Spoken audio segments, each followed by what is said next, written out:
Peace is an initiative that opens up the space for any Kenyan from anywhere in the country to embrace peace lens in conflict resolution.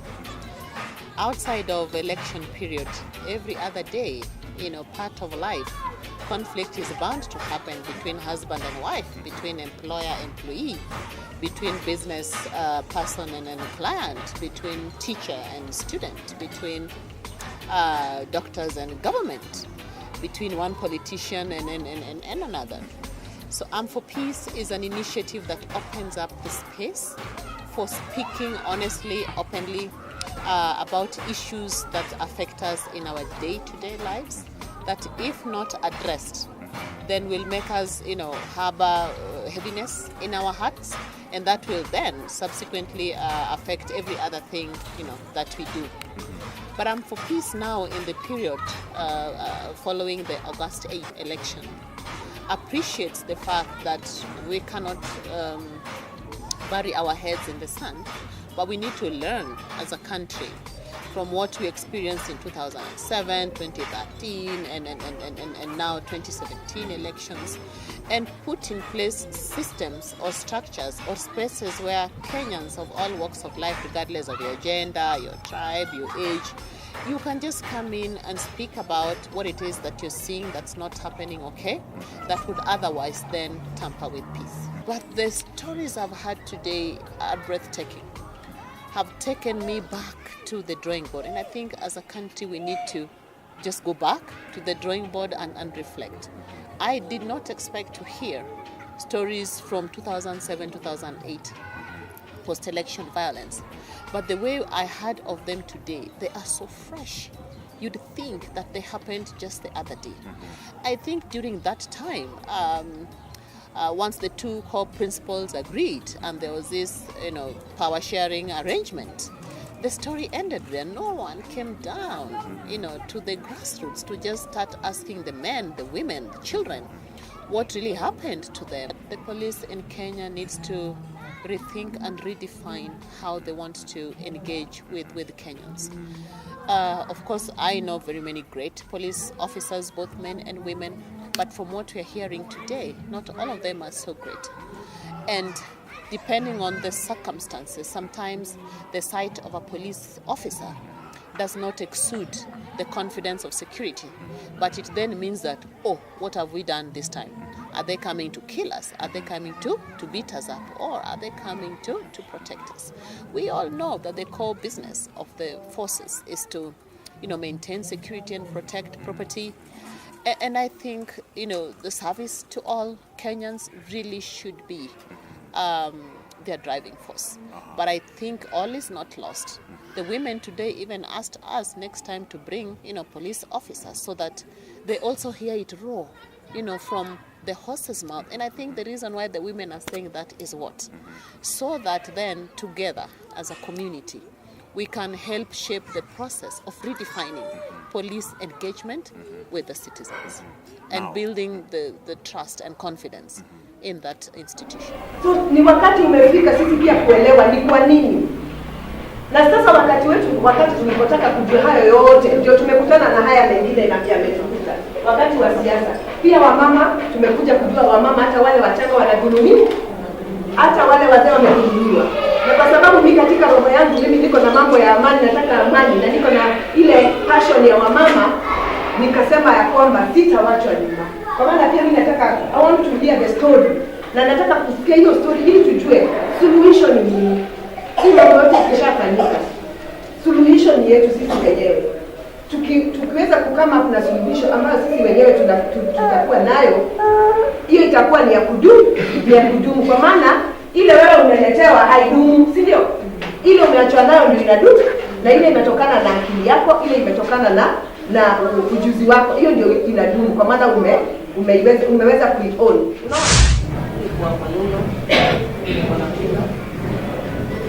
Kuna watu kwa polisi wameingia kwa mlango, wakiwa wengi kwa nini wanaona kama walikuwa wengi. Kuingia chini kwa Yesu, wanapita tu hapo gari kisha hiyo polisi aliniambia wewe zima hiyo stop Kwa nguo na kwenda kwa kitanda. Hii ikiwa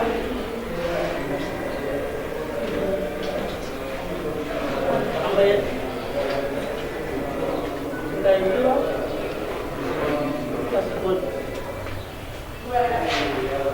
Sema alikuwa ngapi nini ndio watu alikuwa ngapi kwa mama na wengi ambao nilipata damu imejaa kwa kitanda namba yote toka hapa tena kuweza kwenda na hapo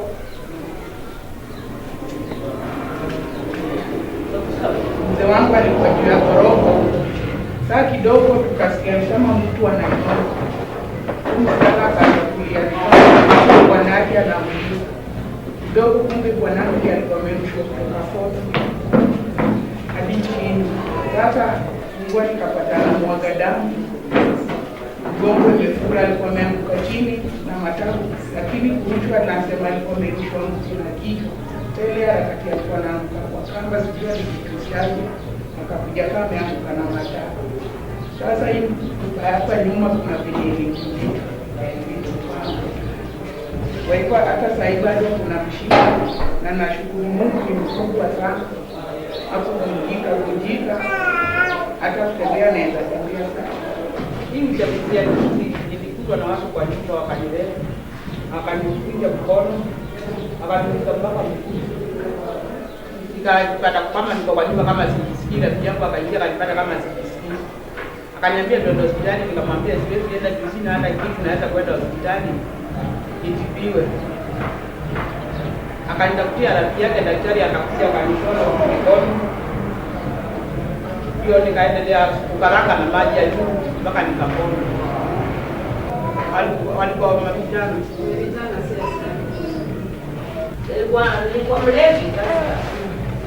Kiagae mlango imepigwa pufu na shindwa heli ya kina nani hao. Nasikia wewe umechagua Jubilee na sisi watu wa kodi. Wewe uko wapi? Umetugeuka. Nasikia watu wengine hata siwaoni wamejivalia mavazi. Nasikia nilikuwa na watu kama watatu, hata sijui kama Saidi Kameba ama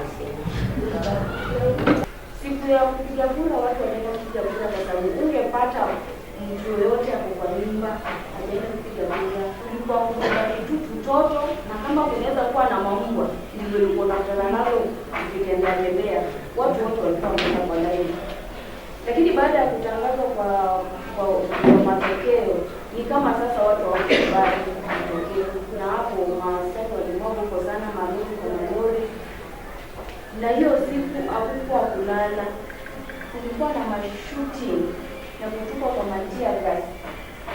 Watu hawakulala baada ya uchaguzi baada ya matangazo ya nini. Na maskari tulikuwa tukiwa ndani ya manyumba na hata watoto walikuwa wanalia. Kwa manyumba unasikia sauti za watoto wakilia wakishinda. Hivi makelele zimekuwa nyingi kwenye jamii. Watoto walikuwa wanakuza hivi. Na kulikuwa na shooting sana, hata tulikuwa tunashindwa ni watu wanashutiwa ama wanashuti akina nani. Kwa sababu milio ya risasi si milio ya kitu kawaida. Tukisikia una relax unasema milio tu ya risasi. Lazima kuwe inashuti mtu. Na kwa sababu tulikuwa ndani sisi tulikuwa tunajua yenyewe hizo vile zinashutiwa nani. Na tia tunaweza tu hata usiku wa mwezi lala makamasi na kutoa machozi kwa manyumba. Tulikuwa tunachukua ndani ya manyumba kwa makorido, ukawa na matia kazi nyingi sana. Na sasa ile kitu mimi naweza kusema watoto walikuwa na umiliki hata mtoto wangu wa class 1 hapo tulikuwa tunaendelea shule ya Mombasa. Kwa sababu askari walikuwa wamejaa, mkiamka hivi mnawapata wale vaa hizo uniform wanatembea kila mahali wakitembea na mzee malisasi. Unaona mtoto sasa akiona kitu risasi bunduki imebebwa hivi. Yeye anajua tu hii ni ya kuua. Wamefanya watoto wetu wale wanaoa wamejua bunduki si kitu kizuri. Bunduki ni kifo. Lakini hiyo siku ni siku mbaya kwa sababu kuna watu waluliwa usiku, wazee wametolewa kwenda kulinda usalama na kupatana na watu na mabunduki. Na katika ile hali ya wale watu wetu wanaume walikuwa wanakimbia, mzee wangu yeye kitu ilisaidia, alianguka juu anavaa nyeusi, jacket nyeusi, yaani wako black ananigiza Huyu alikuwa mbele yake alishutiwa akaanguka. Na alikuwa ni baba mzee ametolewa kwa nyumba yake, anaishi na watoto, mama alishakufa. Huyo mzee alitolewa tu hivi na hata kufika mbali, mlango iliingiliwa na tena. Aliuliwa tu hapo kando ya mlango yake hapo ndio alishutiwa akakufia hapo. Na nyuma ni mzee. Huyo mzee alirudi akisema chenye kilimsaidia alianguka na wale walikuwa nyuma nao wakikimbia walikuja wakamkanyaga yeye, sasa ndiye alikuwa kama njia. Na hatukujua kama alikimbia kwa muda mrefu sana. Lakini baadaye tulijua alikanyagwa, sasa alikanyagwa na wakimbiaji wa community ama pamoja na hao maaskari walikuwa wamevaa uniform. Alikanyagwa mpaka uchondo kwa wajana. Sasa amekuwa kigonjeka kienda hospitali, lakini hakuwa anaona kama hiyo kukanyagwa pia inaweza kuwa ilifanya kulia ni kitu kingine kwanza kudevelop. Sasa sina sikudai.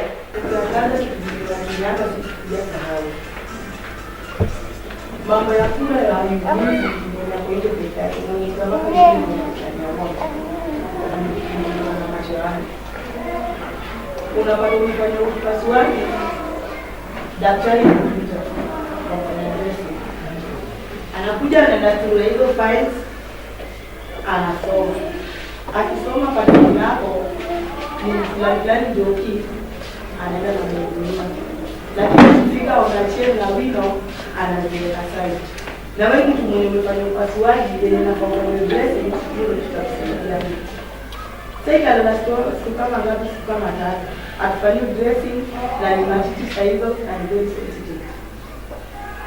Siku ya 3 mama daktari ndiye anakuja kumwangalia parents yake kwa anataka kujaliwa mambo yake.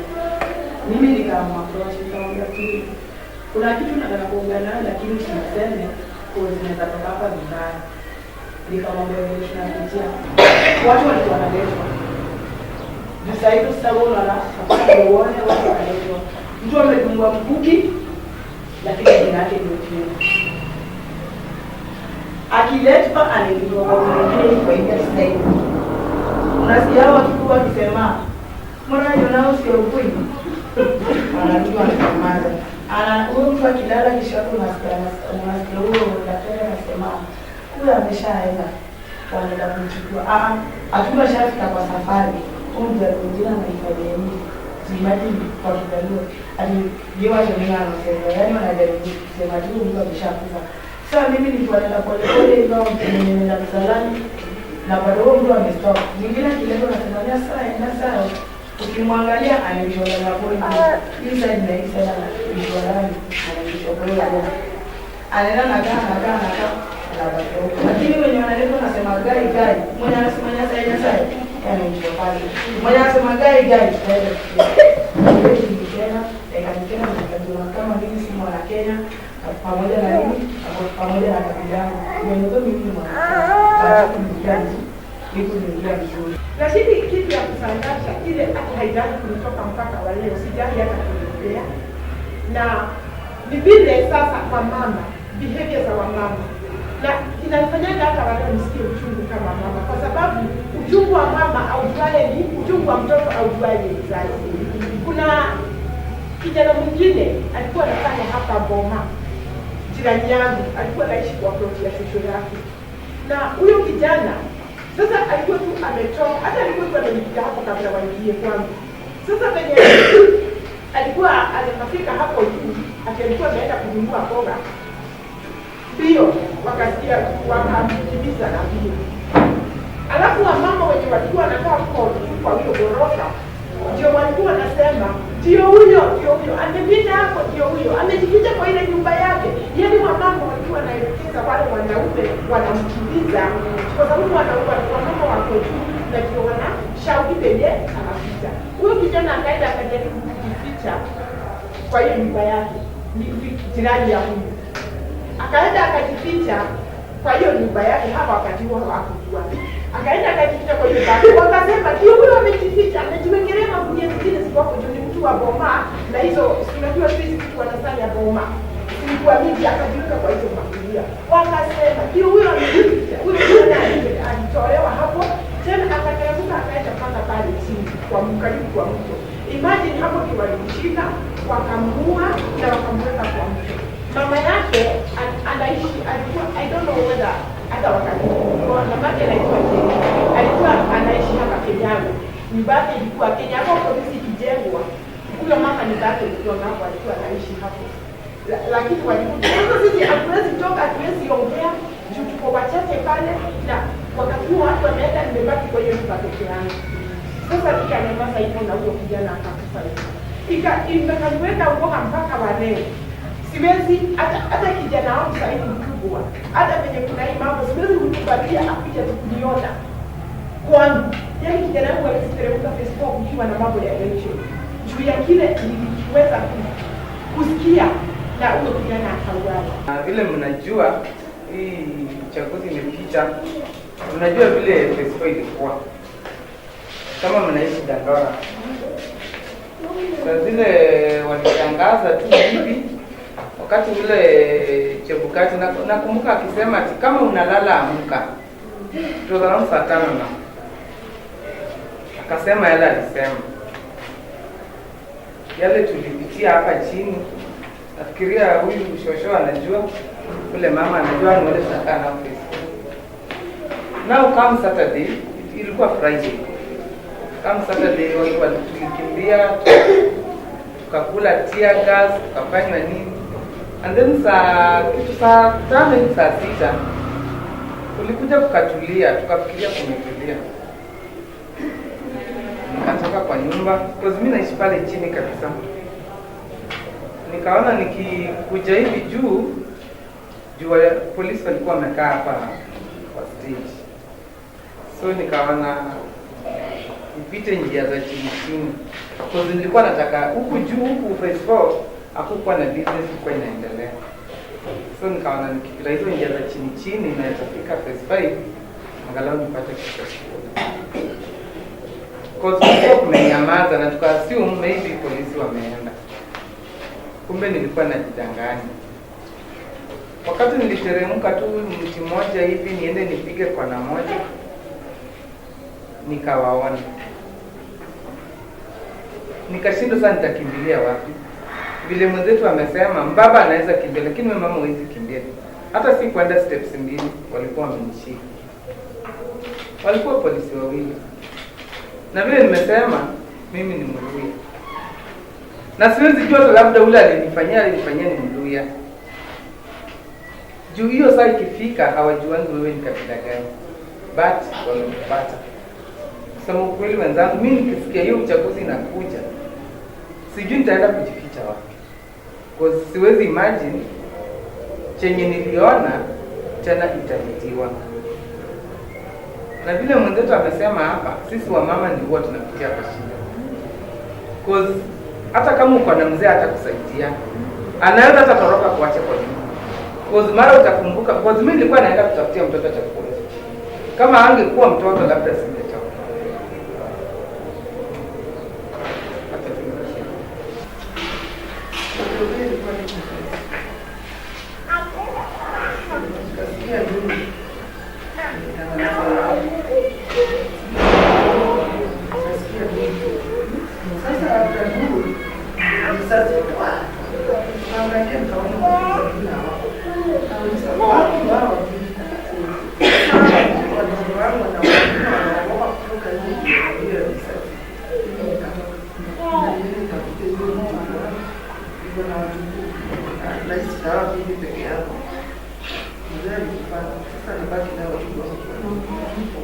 Kwenda kutafuta huyu mtoto mbio hivyo, mawe, bunduki, niliteleza nikambuka. Siona kinyanyamusa hapa chini, nimeenda ya askari. Na mama mzee hivi jana naweza kukimbia. Nikamwambia nimechapia nikipita tafuta mtoto wangu amepotea. Amka, ndio utafuta ulikuwa wapi? Nini mnaharibu hapa? Unakimbia nini sasa? Mimi nasema nakimbia natafuta mtoto. Sina vita. Umeona niko na nini kwa mkono yangu? Mimi sikurudi kwa nyumba nasema nikupe ili nitafuta mtoto. Ndio mama yake alikuwa kanitia. Sasa mimi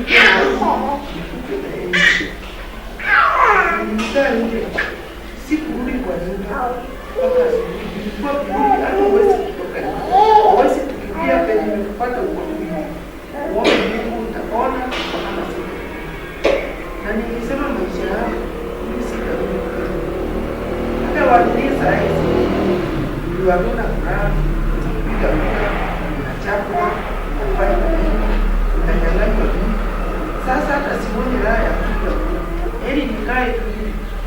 wananchi wa Kenya kaya kupiga tegemeaka wakati kipiga naweza kupiga hiyo kura ilisaidi kaendaanza tu kupiga kura watu na ukipiga kura unabaki maskini, unapoteza mtoto, unapoteza bwana yako, unapoteza mali yako.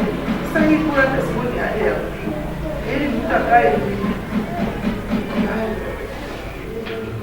hata hao mapolisi hawakujua sisi tunataka na ili tubidi tufanye kazi, tuambie vijana wetu wasifanye vita.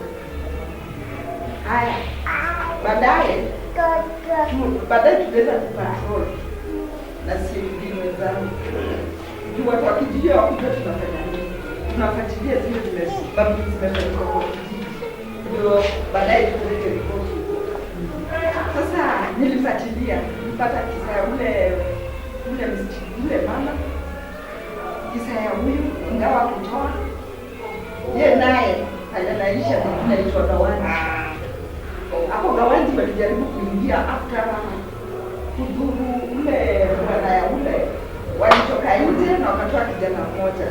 Huyo kijana aliweza kupigwa hapa na panga kina kijana bado ni kijana mdogo, alifanya exams last year, alitolewa mali pale analalia. Sasa mama pia kujua kijana analalisa mama pia. Sasa yeye alikuwa nilifurahia juu wakati alichukua bwanake akachukua pia kijana nenda naye jua anajuana na ADM zao.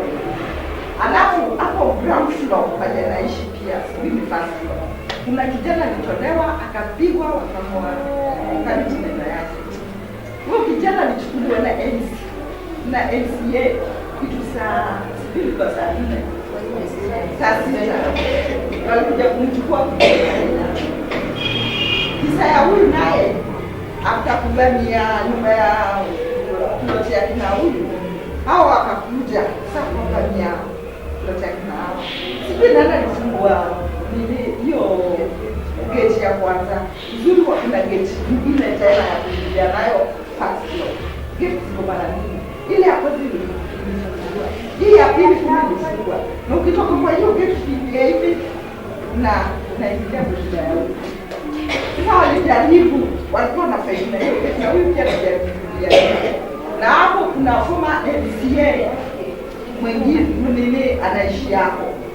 Sasa alijaribu kuliambia na jina ya huyo MCA. Akamwambia jamani, mimi nauliwa hapo, unafanya nini? Nifungulie mlango na uko nje. Kuna ndoa nyingine ya kutoka kwa balcony. Huyo akakuja haraka akamfungulia. Akatoka na watoto. Akaenda akakaa kwa veranda kwa balcony huko nje. Enyewe nilijaribu asiana na hao wa nikifanya network na CHPs wengine ni wako kama rafiki zangu Am4 from Dandora kwanza area 4 hapa wendo kuelekea hivi mpaka Facebook. Hata hiyo Facebook nilikuwa na client hapo alikuwa ajibu wakati nilisikia mlio ya risasi kabla alienda aliaka.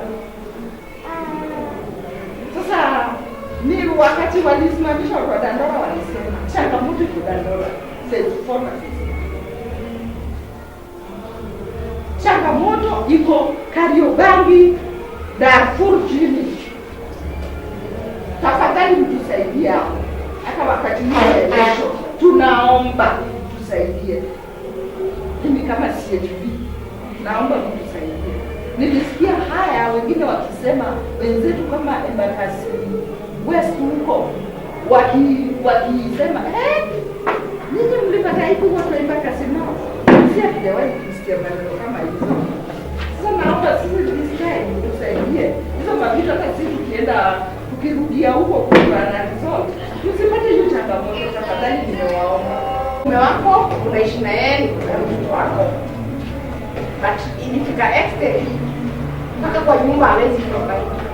Just because wewe ni Mkikuyu na unafanya campaigns mbalimbali na yeye ana support Raila. It was so sad ikifika mpaka extent alianza kuiambia Raila akishinda ataniua. ni open up kwa sababu nimekuwa nikiwasikiza na try kumeza hiyo page nilikuwa nao but sasa haitaibu nifungue roho tokwe na hiyo nilikuwa nayo. Nilienda vibaya mpaka ikahappen kwa we broke up. Na kijana wake, kijana mkubwa mwenye hata saizi naweza sema niyo feeling tu. Mimi ni Mkikuyu, hawezi saidia mtoto wake. I struggle with the mtoto, mimi ndio kushughulikia kwa njia. Na kitu naweza sema, wakati tunawaita kikao kama hivi, tafadhali fungueni roho, ongeeni hiyo tulipishe. Nimejaribu kufikiria na kuja nasikiza na organize kama saizi wa mama wa Kariobangi nikiwa organize kwa hii kikao. Nimekuwa nikiwafanyia shughuli kama hizi but sijawahi kuwa na hiyo ya kutaka kuongea. Na nafikiri at least nikiongea kwa leo hiyo kitu inaweza kulimia. Ndio tujue sisi wa mama sisi ndio tunaathirika sana. Saa zile mama kama huyu bwanake agenda akauliwa, aliuliwa juu ya siasa. Ni nani amebaki na shida? Kama ana watoto ni analea. Aya, kama mimi nilihappen ku break up na mtu tu ameona mimi ni wa mrengo tofauti, nina mtoto mwenye namlea. Nani anaathirika? Kama ni kijana wako atenda akakutoa huko nje, umebaki bila mtoto. Ni nani anaathirika? Ni wewe mama. Kwa hivyo it's a high time sisi kama wamama tuamke kipaumbele, tukue tukijua. Usilee mtoto wako kwa sababu tunaishi pamoja, tunalea watoto watu. Sasa ni mtoto wangu. Mimi najua vizuri sana. Wakati alikuwa mjaluo. But it happen kumlea nikimuonesha kama mjaluo ni mtu mbaya sana. Mtoto wa mjaluo na yaka happen akilewa akilia wake akimuonesha Mkikuyu ni mtu mbaya sana. Sisi wa mama usibebe mizigo ile, hatutaweza. Our Kenya is collapsing. Just because of us. Mimi nasema mwanamke ndio mtu wa maana kwa hiyo. Huo mtoto mwanaume mwenye anaenda kunyia alitoka kwa nani? Mwanamke. Alitoka kwa mwanamke. Jua bila hata huyo Uhuru Kenyatta. Ali happen kufua pale kama ana mama. Kwa hivyo yani naweza sema sisi ndio pila ya kila kitu kwa dunia. Tuji appreciate. Tuko kipaumbele, tusikuwe na hiyo mimi ya tukifikiria tuko Kariobangi mimi nijagua tu tunaweka hizo boundary za ukabila. Mimi nikasa hizo watu wa Kariobangi ndio wenye kuyafikia tuseme. Ati inafika juu pande hii wa kuwajagua ndio wengi, hawezi fika mahali wa Kikuyu ndio wengi. Haya, vitu zile zilikuwa za Wakikuyu zilikuwa Darfur ziliaribiwa. Unarudi unasahawaji hata mkiaribiwa tu katika Kikuyu. Ni wewe ulikuwa na inasaidia. Kasa hizi tuseme mumeenda hospitali umetoka hapa nini? Ati just because labda ni Mkikuyu mwenyewe. Ni mtoto wa nani anapeleka pale? Si ni mtoto wako?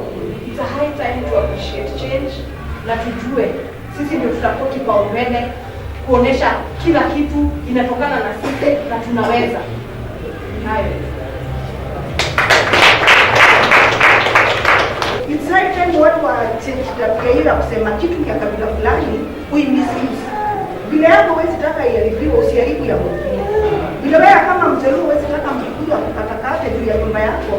Ni vizuri watu wa change hizo tabia. Kwa nao ndio anasema lipi nyumba. Mwambie nyumba ni ya wenyewe, lipa. Kwa sababu unahitaji hiyo nyumba. Na hangejenga ungepata pakuka. So sasa hiyo mzee watoto wake si watu wela. Alizunguka sana na hiyo mkono. Sasa hiyo zikifanyia kazi, mkono mmoja iliambutiwa. So imagine amefanya juu ya nini? Juu mtu amesema hata nipeleka chini. So it's high time pia kwa maoni yangu. Hii tabia ya watu kabila moja kukaa sehemu moja. Watu wabadilishe, wa interact. Tupadi kabila ziko mixed up, huwezi ingilia mtu. Na hali unaona Darfur ni Wajaluo. Kisumu ndogo Wajaluo tu, ukienda pale fulani ni area Wakamba. Ukienda area fulani ni ya Walia. Unaona? Sasa hiyo kukaa hivyo ndio nataka hii trade inapigana na ile nyingine tunajua mipaka imefika. Lakini kama ingewezekana ile flow watu mixed hawangefanya hivyo tu muda kama mna balance. Mkikuyu Mjaluo Mluya hawezi kuingia tu kwa wachache. Kama ile plot inakaa tuko ndia ghorofa 3. Tuko Wakikuyu wanne. Hao wengine wote ni Wakamba, Waluya na Wajaluo. But ile siku walitangaza ati Uhuru ameshinda, hata kuna mtu alicelebrate katika ya kuongea ama nini. Juu kuna wadau walitoka hapa wakasema kana huko kuna watu wa Uhuru watoke kwa wakishangilia. So mimi ni single mother na nakaa peke yangu. Huyo mwingine ni single mother agent anakaa peke yake. So ana bwana wa kumdefend. So tulijifungia kwa nyumba na tukanyamaza. Na hakuna mtu aliongea. Lakini sasa watu wengi walikuwa wameenda nyumbani, akakosa watu wa kumsupport, akanyamaza. Na kubakuwa tu kujua. Sasa baadaye watu wameanza kurudi kutoka ushago, wala walikuwa wamepotelea kuogopa.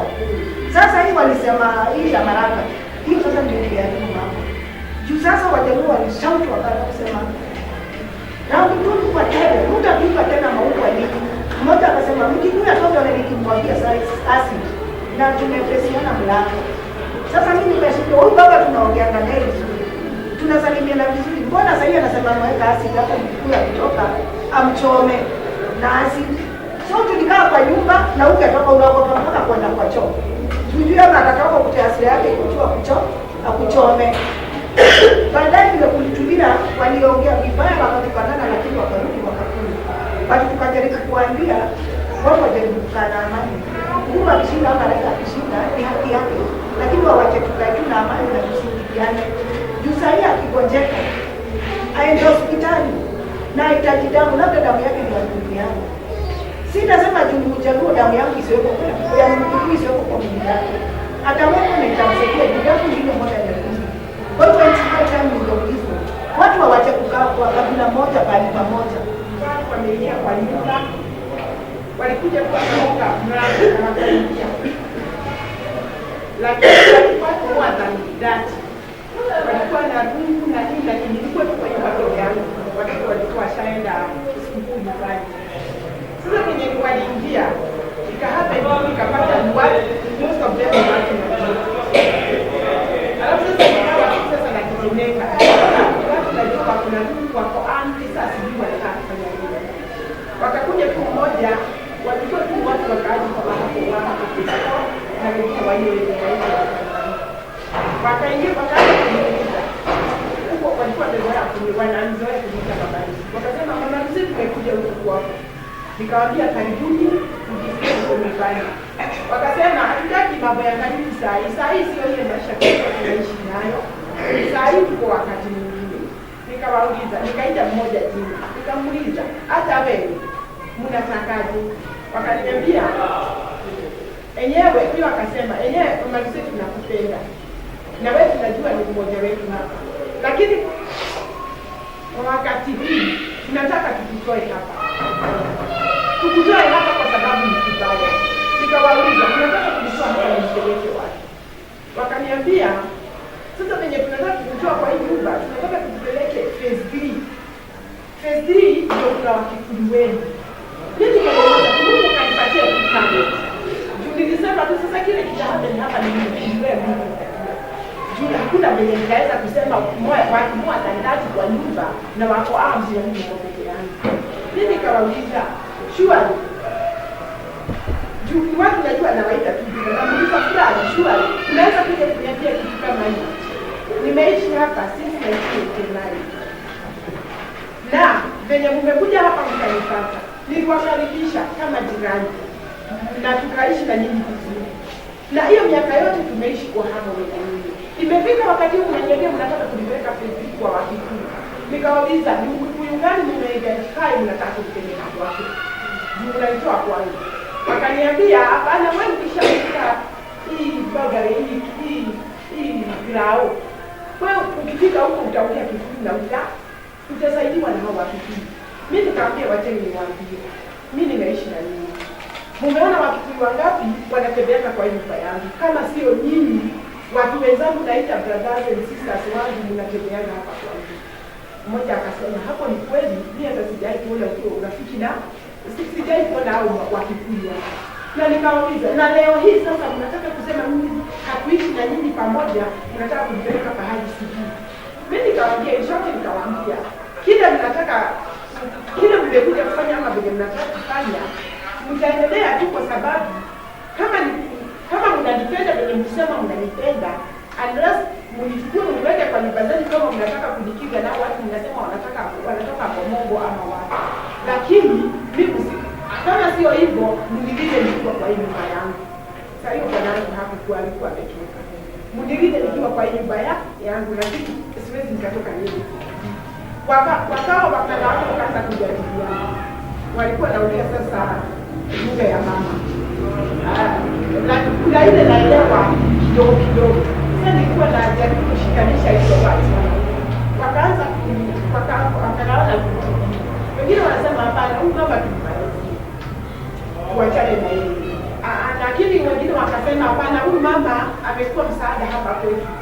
I've been working for the community since 1993 in Tanzania. Wakasema hapana, huyu mama amekuwa kwa msaada hapa kwetu, hatuwezi kumfanya hivyo. Huyu mama tutafanya hivi. Sasa wakajadiliana mpaka wale walikuwa saidi yangu wakawa wengi. Ikawa hapana, huyu mama tutamwacha, lakini wakaniambia usiende pahali, tutakulinda ukiwa kwa hii nyumba yako na hakuna pahali utaenda. Ile kitu ilikuwa ngumu. Sasa maisha ikawa ngumu. Naambiwa usitoke nje, usifanye nini. Unfortunately pahali nimejenga hiyo choezi kuanga nje. Sasa ilikuwa inabidi lazima utoke nje uende, lakini sasa huwezi toka. Sasa uite mtu mmoja wao ndio mwakini nataka kujenga kujisaidia. Akiberuhusa. Niliingia kwa nyumba watu kurudi bila kutoka nje. Apart from that, economically tunashikwa sana economically kama sisi wamama ama kabila ile minority katika area fulani. Unakuta ya kwamba wakati huo after kufanya hizo vitu zote na wakakubaliana walipe nafasi ya kuishi, kuna wale walienda kwa kesi yangu nilikuwa nafanyia kazi hapo. Walienda sasa hiyo ndio walienda wakabomoa yote. Yaani ni kama mtu azime hasira ya dono. Wakabomoa hiyo kioski yote na nini wakabeba hizo vitu zote. Nikanyamaza tu hivyo miaka hakuna pahali nienda kuhakikisha ama nikufanya nini. Ikakuja sasa tukatoka hiyo atuwezele. 2016 kunakuja tu watu wengine wako tuna walikuwa katika ile wakati. Wakakuja nikarekebisha hiyo ibada yangu. Wakakuja wakaibomoa asubuhi moja saa 12. Kioski nilitumia over 120,000 ni kubwa. Na ndio inanilisha, ndio inalipia mtoto wangu shule. Saa hiyo nilikuwa na mtoto alikuwa Nairobi University second year, na ndio kibada inakuja 2016 sasa ndio anaingia Tanzania. Na ndio inanisaidia kumlipia juu na kodisha na ndio nafanyia kazi. Ikakuja ikabomolewa. Na wakaniambia hauna ruhusa ya kuongea ama kusema nini ama kusema nini. That was last year 2016 mwezi wa pili. Nilijaribu kutafuta usaidizi sikupata. Nikasikia kama mama nimeathiriwa economically kwa sababu hiyo kitu ndio inasimamia na inasimamia familia yangu. Ikakuja sasa hii ya 20 ya juzi. Ya juzi unfortunately tulikuwa nyumbani nimepoteza brother yangu na tulikuwa tunazika hiyo wiki. Sasa nikipigwa nyumbani tena napigiwa simu. Ati kwa jirani yako umechomwa, uje jirani yako umechomwa. Na hata ni kama wanajaribu wanaweka matarifu kwa bibi yako wanataka kuingia. Mimi nikasema tu. Nilisema tu kwa sababu hata watu nyumbani waliniuliza. Hiyo msikuendelea nitapigiwa saa 7 usiku. Nikamwambia lakini nikamwambia mimi mambo yote nimeachia Mwenyezi Mungu. Mimi sikukuja hii dunia na kitu. Na sitaenda na kitu. Kama wako karibu kuchukua hizo vitu zote watu wananijua na watu tunaenda nao wachukue na tutawachia hiyo. By good luck hawakuweza kumanage kuingia kwa nyumba. Lakini kioski kingine pia watu wako kwa mlango. Ile sasa hiyo tena inakusaidia ikakuja ikabomolewa yote. Kwa hivyo naona kama wamama tuna economically tunaathirika kwa sababu mama akiwa anafanya kazi hata kuuza toka kwa hiyo kibali inasaidia familia mzima. Na nyumba mingi siku hizi zinasimamiwa na wamama. Na wamama hiyo kibali ikichomwa from that day sijafanya kazi. Ujui utafanya kazi wapi? Ujui nini vitu hakuna na ukawa familia sasa inaathirika. Amani katika kila mtu. Amani ianze na mimi, iende kwa jirani, ndio iweze kusambaa kwa Kenya yetu nzima. Na wamama, turudi kwa miguu zetu, tuombee nchi yetu. Asante.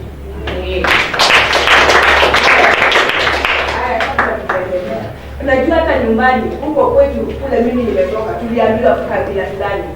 Lakini tulikiuka kwa sababu tulikuwa na mapenzi, sivyo? Mapenzi haijui kabila, sio? Mapenzi haijui kabila. Sisi ndio tunajua, sisi ndio tunaleta mambo ya kabila. lakini tuna ile pride ya kule tumetoka, si ndio? Tunajivunia kwa kule tumetoka, kwa maana hatukuomba kuzaliwa hapo. Nani aliomba? Tulijikuta hapo. Una choice ya kukataa. Si imani ile unasema mama alinilea kama PCA, lakini sasa niko na choice ya kutoka niwe Muislamu. Hiyo ni choice. Lakini kama umezaliwa kama Mkikuyu ama Mjaluo ama Mkamba, hauna choice ya kutoka. Utakufa Mjaluo, utakufa Mkikuyu, ndio? Kwa hivyo hiyo si choice. Mungu alisema uzaliwe hapo. Kwa hivyo tupendane na ujue kwamba huyo mtoto ulimzaa na hiyo kabila. Mama akasema yake ni mix. Ataambia mtoto nini?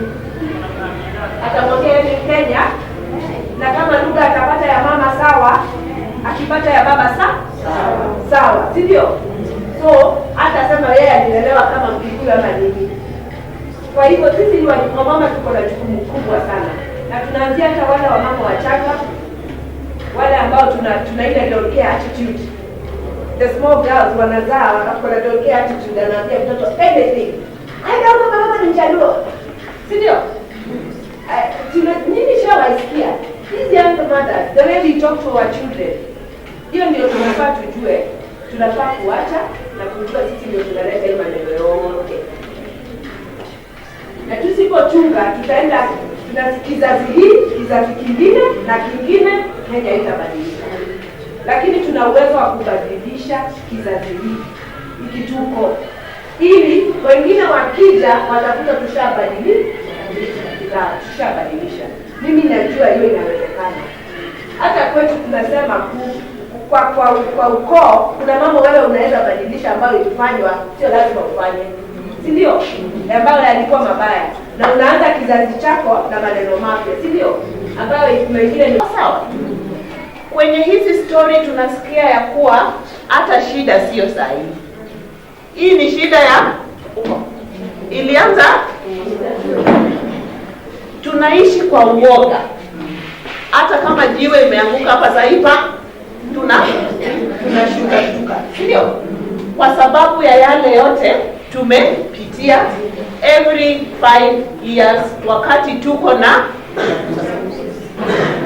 tunakuwa kwa ile hali ya tukisikia niyo mwaka wa uchaguzi, roho imesha, kwa sababu sasa uko tuna wasiwasi.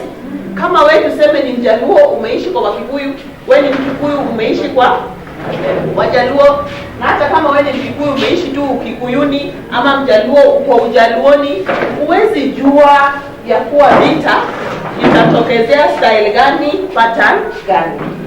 Na katika katiba yetu inasema ya kuwa baada ya every 5 years lazima tutakuwa na uchaguzi.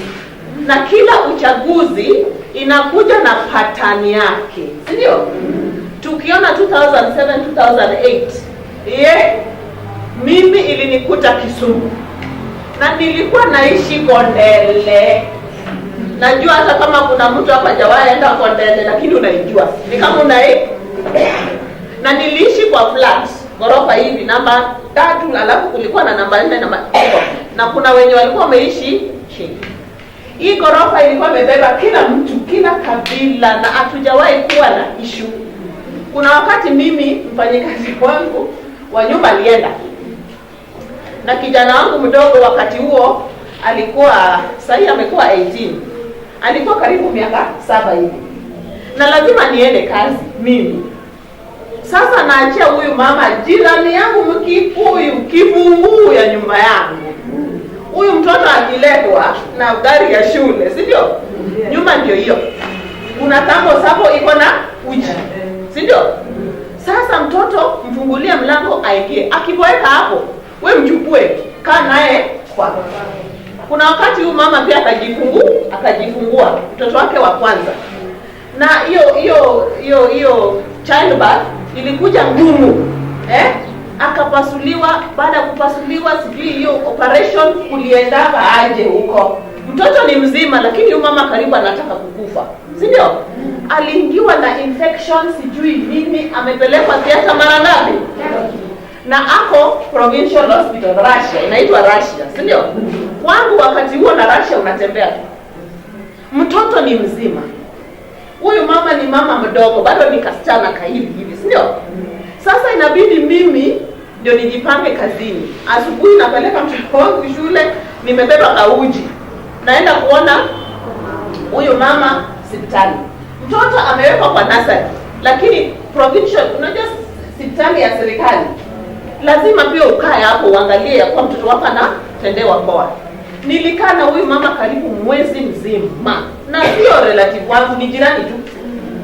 Sasa wakati wa hii vita, unajua hiyo vita ilishtua watu. Mimi maishani yangu kama Mkenya sijaona na kitu kama hiyo. Sasa watu wamekuja wanaenda door to door, wanatafuta hii mlango na hii na hii, wapi Wakikuyu hapa, si ndio? Ilibidi nichukue huyu mama nimfiche kwangu, na wamejua mlango ile kuna Mkikuyu. Nasema bana, siwalishaendaga. Sasa shida ni atatoka aje kwa nyumba yangu, afike airport, apandange ndege aende kwao, na lazima upite Kodele. Hakuna njia naenda airport. Nilichukua huyu mama, uzuri mwili yake ilikuwa kadogo. Kamwambia dada wewe, sasa hapa ni kujipanga. Nikamweka kwa boot ya gari yangu. Pahali tunaweka mizigo. Sio pahali unaweza weka mtu binadamu. Mtoto nimekaa tu naye. Mtoto si ni wangu tu. Kupita Kodele na upite stage. Kila gari inapigwa pekse, na si eti polisi, ni watu tu vijana. Nikasema hapana, mimi buti yangu imeharibika. Aibu, you don't open. Lakini ukitaka kuangalia gari yangu ndio hiyo, angalia. Alafu pia naongea Kijaluo mimi. Sasa wewe mama pita unatusumbua, unatuharibia wakati, ama wewe ndio unasafirisha Wakikuyu. Na niko na Mkikuyu kwa boot. Nikamfikisha kwa airport. Aliendana. Huyo mama ni rafiki yangu mpaka leo. Tumejikuta tena hapa Nairobi. Hata nikiwa na shida mimi, kitu yoyote, mtu wa kwanza kufikaga. Nilipatana na kijana nilimpenda kama sijui nini. Na unajua msichana ukishapenda, mwenye anakuambia huyu ni mbaya, huyo ndio adui. Si ni kweli? Simeongea hapo point. Simunipe. Bwana alikuwa Mluya. Na kwa na shida yote, ni vile tu ni Mluya tu. Na mimi ni Jaluo. Tumekutana huko nje. Sasa napelekwa ushago. Hey! Si ni ushago yenye ni ushago. Umetanga mfiki. Kapita usiku. Sasa kesho yake, siku kijana ameleta karibu, kwa village. Sasa kuna relatives, ma-aunties wamekuja kuona mgeni, wamekuja kuniona mimi. Na sikuwa mkubwa hivi. Nilikuwa na mwili kadogo. Sasa katikati ya kujuana, wewe ni nani? Kwenu ni wapi? Si lazima tuulize hizo maswali. Sasa shida ikatokelezea hapa. Shida ngapi? 2. Shida ya kwanza, mimi sio Mluya. Mimi sio kabila yao. Nilikuwa wrong. Nimeshafanya makosa. Na makosa yangu ni kukua Jaluo. Kosa la pili, mimi nilikuwa msomi. At that time nilikuwa university. Sasa atikukua university, ndio shida. Kwa mama wasichana ambao wako university watakuwa kichwa ngumu. Nini tena? Wajuaji, nini tena? Utakalia kijana. Utakalia kijana wetu, utakani kama wewe ndio huko. Unasema kijana wetu si pia asome. Si ndio? Shule si imefunguliwa kwa kila mtu. Mimi nikienda na yeye si pia aende tu. Anyway, tulikuwa na maisha mengine ya tamu, si ndio? Mwishowe ikawa mkiniona nimesimama hapa, unaweza fikiria huyu mwanamke mrembo ametoka wapi. Nikitoa hii nguo utashangaa alama yenye kwa mwili yangu nilipokuwa napigwa na Bwana. Na ninapigwa kwa sababu nimefanya nini? Nataka kununua shamba. Yes. Nataka kununua gari. Si unaona? Si tulikwambia wenye wamesoma njoo. Sasa akinunua shamba, Wanawake wenzangu, mimi leo ninawaongelesha kama mwanamke kama nyinyi. Kusikia hizi story ni kama tuko tu pamoja, si ndio? Yangu haikuwa kwa sababu ya siasa, lakini violence ni violence, si ndio? Ilete na siasa, ilete na ukabila, ilete na nini? Violence ni violence. And there does not need to be violence against any woman anywhere in this world. Kwa sababu ukidhulumu mama, unadhulumu dunia nzima yenye inatoka nyuma yake. Nimesikia hapa mkikubali ya kuwa hata Raila mwenyewe ama Uhuru Kenyatta president hangekuwa, asingezaliwa na nani? Na mama, na mtu mwanamke.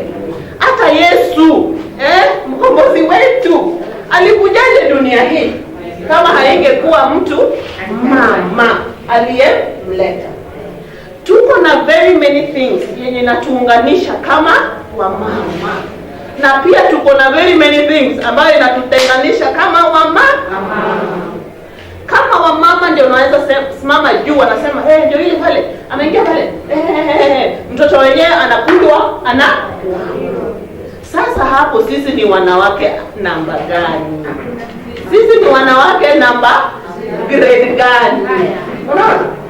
Ukiona mtoto wa mwanamke mwenzako anafanya mbaya, ndio unanyamaza ama unaingilia kati? Unanyamaza. Wengine wananyamaza ili that is not my problem. Sini yule akae na huyo shida yake. Na saa hiyo labda ule mama mwingine ni mzazi kama wewe tu, anahangaika tu na huyu mtoto. Amemshinda tu, mtoto anaweza kukushinda, si ndio? Lakini ukileta mwanamke mwingine, huyu mtoto anaweza kushtuka. Sisi kama wamama tukishikana mikono, tunaweza geuza hii dunia. Tuko uchaguzi yetu hata itaisha, na hata ieleweki itaisha aje, si ndio? Hii imekuja kwa pattern ingine. Si ni pattern nyingine tofauti. Wengi wetu tunasema hata imani ya kupiga kura imeenda. Mimi sitawahi tena piga kura kwa sababu ni kama nikipiga kura, hiyo kupiga kwangu ya kura, ndio inanifanya ninapigwa, mtoto wangu anapigwa, mume wangu anauawa. Sasa hiyo ladha ya kupiga kura inafanya nini? Inajaa kwa roho. Kila wakati tunapiga kura unakumbuka yale yaliyokuwa. Women, Mungu hakuwa mjinga, akatuumba vile tuko na kanguvu kingine hapo ndani yenye haieleweki, si ndio? Unashikwa na hiyo uchungu umezaa pasa hiyo jembe uko shambani. Si ni ukweli? Unaweza kuwa maisha ya juu, kitu tu kimaisha ikufanye urudi chini. Na mwanamke will have the capacity to pick her pieces. Aanze hata kuuza sukuma wiki hapo kwa mlango ili watoto wafanye nini? Wasome. Angalia mwanaume mwenye amekuwa juu akarudi chini, atazikwa within 6 months. Hawana hiyo, lakini sisi tuko nayo. Kwa vile imetukuta hii wakati wa politics, imetukuta Wakenya wote, imetukuta, si ndio? Hatujui tukienda hiyo ni 26 hiyo kurudia uchaguzi 26 kama itakuwa, hatujui itaenda aje. Hatujui tena kama mbio itakuwa, hatujui kama vita tena itakuwa. But what can we do to thrive in Babylon? What can we do ili sisi tuwe tu wenye wanataka kukimbia wafanye nini? Wakimbie tu, lakini sisi together kama wamama tufanye nini? Tuendelee. Nimesikia kama niko na furaha sana, tuko na CHV. Unajua CHV? Unajua power yake? Mnajua? Nimesikia tuko na councillor. Mnajua power ya councillor? In other words, hata hapa katikati yetu, si ndio? Hata kama Betty na wengine wetu hatungekuja, already mko na experts. Shida ikikupata, CHV, mwaga yako yote uko, kwa sababu ako hapa na nyinyi. counselor, kitu tu ikikusumbua mawazo sijui nini, bora umeifanya nini? Na sisi kama wanawake tuko na hiyo, we find it easy, ni rahisi kwetu kufanya nini? Kutoa. Kwa wenye wamedhulumiwa kijinsia, wamerepiwa, inafaa tuende hospitali as fast as possible. Kwa sababu gani? Tusipofanya hivyo, huwezi jua hapo ndani ya kudhulumiwa, si ndio? Unaweza kuwa umekuwa infected hata na virusi vya HIV. Huwezi kuwa unajua kama ulikuwa infected na virusi vya other sexually transmitted infections. Huwezi jua vile hata dadangu alisema ya kuwa hata ulishika mimba na mtu mwenye hata sasa hujui. And then outside of the physical, kwa sababu hata wakati mtu anakurepa, unajua mnang'ang'ana, si lazima hata saa ingine pia anakupiga juu anataka kujiforce wako, sawa sawa. Umeumia, mwili yako imeumia, alafu ile trauma yenye iko sasa ndani isipokuwa dealt with, unaona, utakuwa unatembea tu lakini ni kama living dead. Ile motisha ya kusonga mbele kwa biashara yako una hiyo nguvu una. Sasa watu wanajiuliza tu na mama fulani nini ilimfanyika? Mbona kuna kipindi alikuwa ako tu sawa na siku hizi tunaona anafanya nini? Kurudi nyuma. Kwa hivyo kuna a lot of help that can come for any woman who is violated sexually. We need to let you know what can happen. I think even the CHB, knows. But tunafaa, I will communicate for those who don't know, a hotline number in case umekuwa raped or beaten. Gender-based violence, ndio? Sio kurepiwa peke yake. Unaweza kuchapwa vile mimi nilichapwa. Wakati huo kulikuwa hakuna hata simu. Kulikuwa hata hotline, ndio? Lakini kuna tu hotline mingi ambao unaweza piga tu ili upate usaidizi ile ya haraka, which also includes counseling, ujaribu tu kurudishwa back to life, ndio? Nilikuwa najiuliza tunaweza fanya aje sisi kama hii group tumeshajileta hapa, ndio? Tunaweza kuwa kama na kikundi ili every month, once a month tunakuja, tuna select a topic, tunaelimishana. Kuna wengine wetu hapa ndani wameshapitia mambo mengi, si ndio? Lakini ukisikia Betty alichapwa, ndio unaweza sikia kumbe sio mimi yangu. Kumbe hii kuchapwa tuko wengi, si ndio? Tumeongea maneno ya 2007. Machozi tumeona imetoka ni kama imetendeka jana, si ndio? We need more of that. Kwa sababu tulisikia pia ya kuwa sisi kama wanawake patani yetu, style yetu ni tuitoe, si ndio? Toa, lia, piga nduru ukipenda. Ikishatoka unasikia kama umebreathe in, umebreathe. Na tunasema ya kuwa hata kama tumekuja Dandora, tunaweza pata nafasi tuje Darfur. Alafu tunaweza anza kitu yenye hata wamama wako huruma wasikie waseme tuende. Ili isiwe ati we came only for this day alafu inaishia hapa. Mimi sikuwagi hivyo. Hii ni kama mbegu tumepanda. Inafaa sasa we water it, tuikuze, ifanye nini? Ili nyinyi ndio muwe watu wa ambassadors. Yes, they will be Ambassadors for the entire Nairobi now, and the entire Kenya and the entire world. Wanawake wenzangu, wamama wenzangu, wake wenzangu, let us remove anything called a barrier. Hapa ni kama tuko Republic of Kenya, si ndio? Wakikuyu wako hapa, Wajaluo wako hapa, kila mtu wako. Republic of Kenya iko hapa. Isiwe eti kabila yako ndio inanifanya niwe na pazia kati yangu na wewe. Because we are women, and in the name of being women, tuchukwane hivyo, tushikane mikono, juu shida za wamama haijui kabila. Sawa sawa? Nikimalizia, I'm for peace now. We are all for peace. Hakuna mama dunia hii anaweza taka vita. Juu sisi ndio tunakuwa affected the most in the event of bitter. So I'm thinking that I walk away today happy because I've been part of a process that has opened up that space for women to just vent it off, for women to just, vomit everything, that bitterness, whatever happened to them, from their hearts and bring it out, whether it happened today or it happened, like 10 years ago, so that then it gives us the room to now start figuring out how we can pull each other up as women. Now, outside of the stories around 2007, 2008, even right now, following the August 8th elections, women have shared with us stories about the way they were raped.